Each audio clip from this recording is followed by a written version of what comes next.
This presentation goes with Kittel and Hoffer, Introduction to Biblical Hebrew, Lesson 17, focusing on the cal of true first yod roots, as well as the affix of stative verbs. So here's our sentence in Hebrew. Let's pronounce.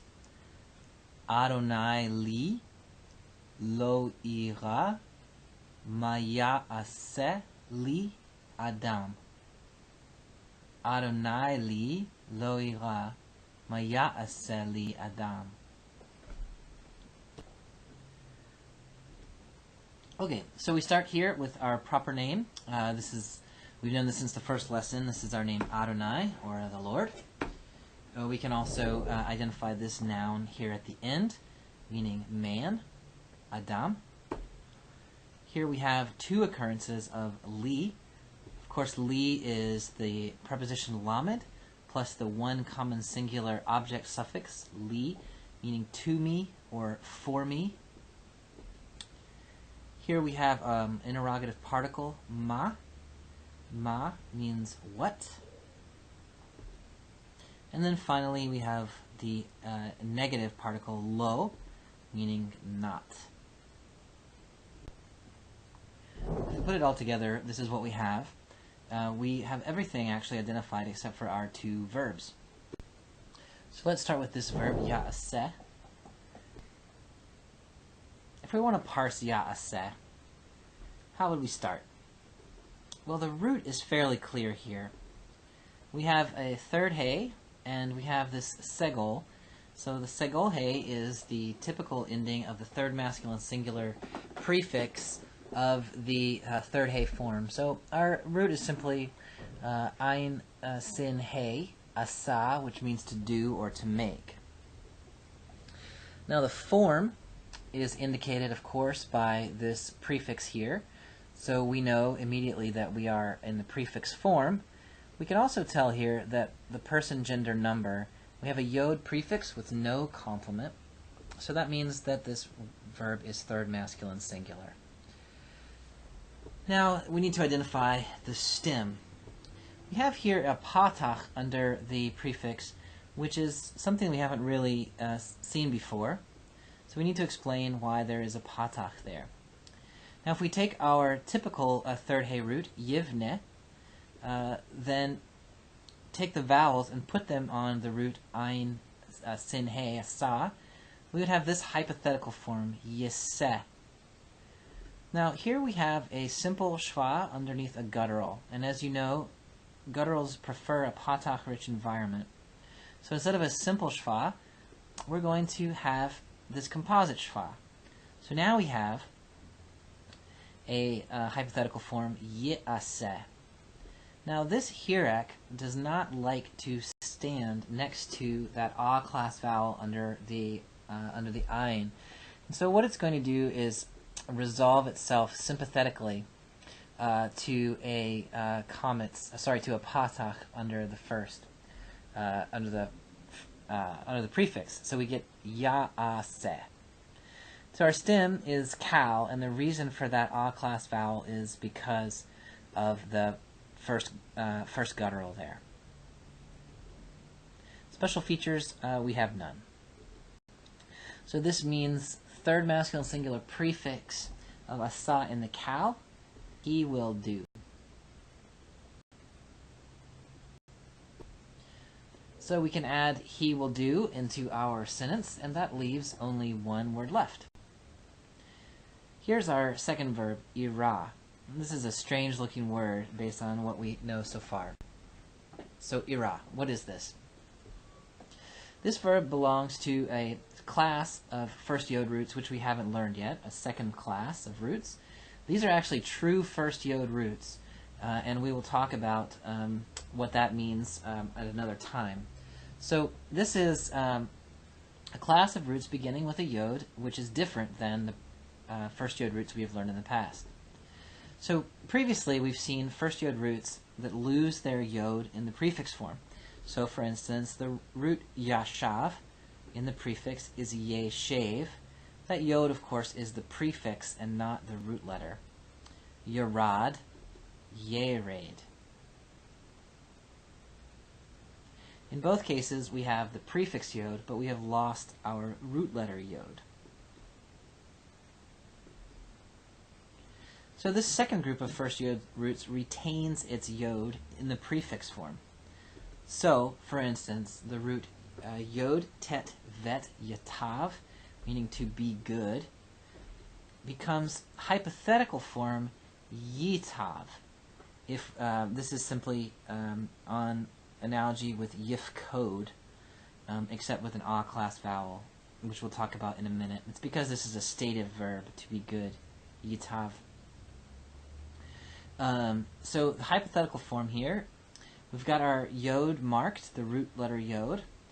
Now there is one slight problem with the way we've pointed this here, and that is we've got a silent shva under a yod. And silent shva under yod is unnecessary. So what will happen is the hirek and the yod will resolve to a vowel. So hirek yod. This gives us yitav. Yitav. Here you see the hirek yod, and no shva is necessary.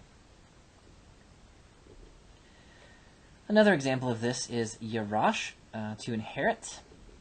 So here's our hypothetical form yirash, and then that shva will resolve to hirek yod, yirash.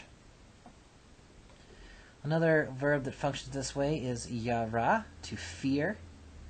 Hypothetically, yira becomes yira with the hirek yod.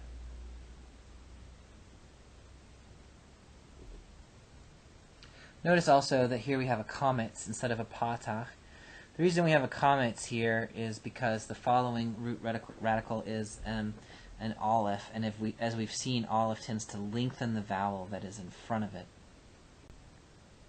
So here's our cal prefix for first yod roots of the second class. Let's look at yitav. Simply yitav, titav, titav, titvi, itav, yitavu, titavna, titvu, titavna, nitav. Once you get the third masculine singular yitav, you can actually just predict the rest of that form. There's nothing unusual about the rest of that form. We can do the same thing with yira. Notice the comments here in front of the aleph. So yira, tira, tira, tirai, ira, yira'u, tirana, tira'u, tirana, nira. And you'll also recognize that this is the form we have in our sentence, ira. So if we want to parse the verb now, we know the root is yara, the stem cal, prefix, first common singular, with no special features. So the meaning ira, I will fear.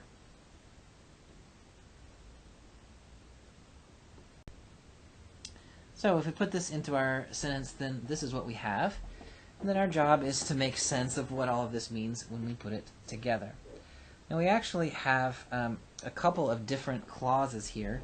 The first one is a noun sentence, Adonai li, which means simply the Lord is for me.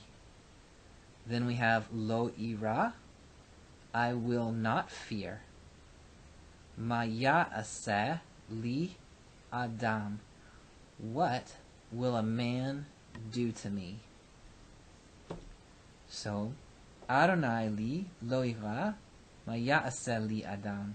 The Lord is for me, I will not fear. What will a man do to me? Or what can a man do to me?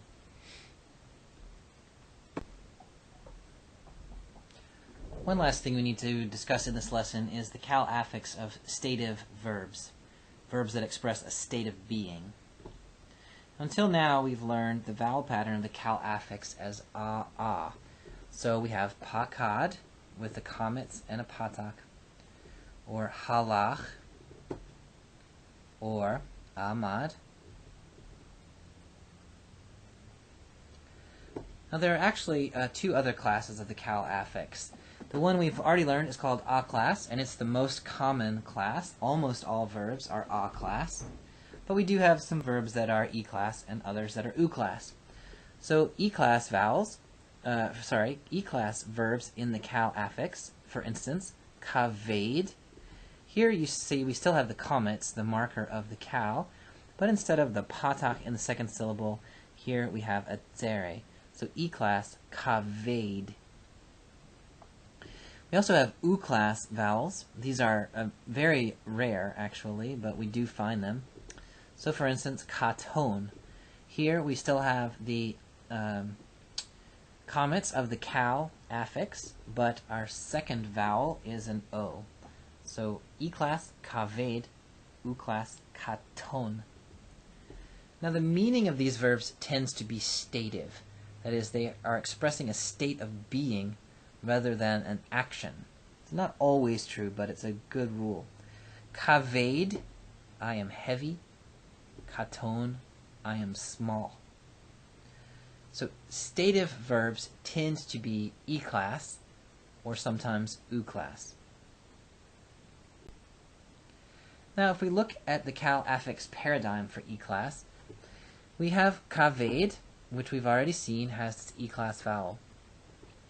Now, in fact, in the third feminine singular, then, the vowel reduces to a schwa, just like it does in pakda. Here we have kavda. This is because the affix is a vowel, and so we have reducing of the second vowel of the verb. Now, when we come back in the second masculine singular, we find that our vowel actually is now reverted to an A class. Remember that the PL does this as well. So you have pikade, but you have pikadta. Here you have kaved and kavadta. So from here on out, the paradigm is exactly the same as the paradigm of the A class. So kaved, kavada, kavadta, kavad, kavadti, kavdu, kavadu, kavadtem, kavadten, kavadnu. So the only thing you really need to remember here is that E class in the third masculine singular. Now the U class is slightly more difficult because the U class vowel actually persists in all the forms that have a vowel. So katon, here you have your U class vowel. Now katna, again you have your schwa because your ending is a vowel. So again, that theme vowel of the second syllable reduces, in that case, always, katna. Now then, the second masculine singular comes back to the U class, so katonta. Here we have U class. Katont, katonti. Katnu, as we would expect, the reduction of that U class vowel. Katnu. Now here we have katontem. You have a schwa in the first syllable as you expect. This is the same as pekadtem. This vowel is actually still an U class vowel. It's a holum. It is a commentatuf. And so it is the short form of the holum. It reduces in order to make this syllable closed. So instead of katonatim, we get katontem. So katontem, katonten, katonu. So this is the cal affix of the U class. Oh, by the way, here we have a something we haven't seen before. This is a third noon root. So katon plus the one common plural affix nu. So katon nu. So what happens is those two nuns combine, as you see with the dagish there. So instead of katon nu, we just have katonu. Now we also can talk about the cal prefix of stative verbs. Simply to say, stative verbs tend to have an A class vowel as the second vowel of the prefix. So whereas we would expect pakad to be yifkod, we expect kaved to be yikvad. So here we have an A class vowel in the second syllable. In the same way, katon in the affix, yiktan in the prefix. So that is our lesson for today. Do the exercises, try the paradigms, and it looks like you don't have much by way of sentences, so let's see if we can get caught up on our Genesis 22 reading for tomorrow. You do not need to worry about Lesson E on page 103, about reading Genesis 21, 1-7 and looking for these various things. So your sentences for tomorrow then, trying to do as much of Genesis 22 as you can do, and we will work on that in class tomorrow. And I will expect that you will have translated as much of that chapter as possible. See you then.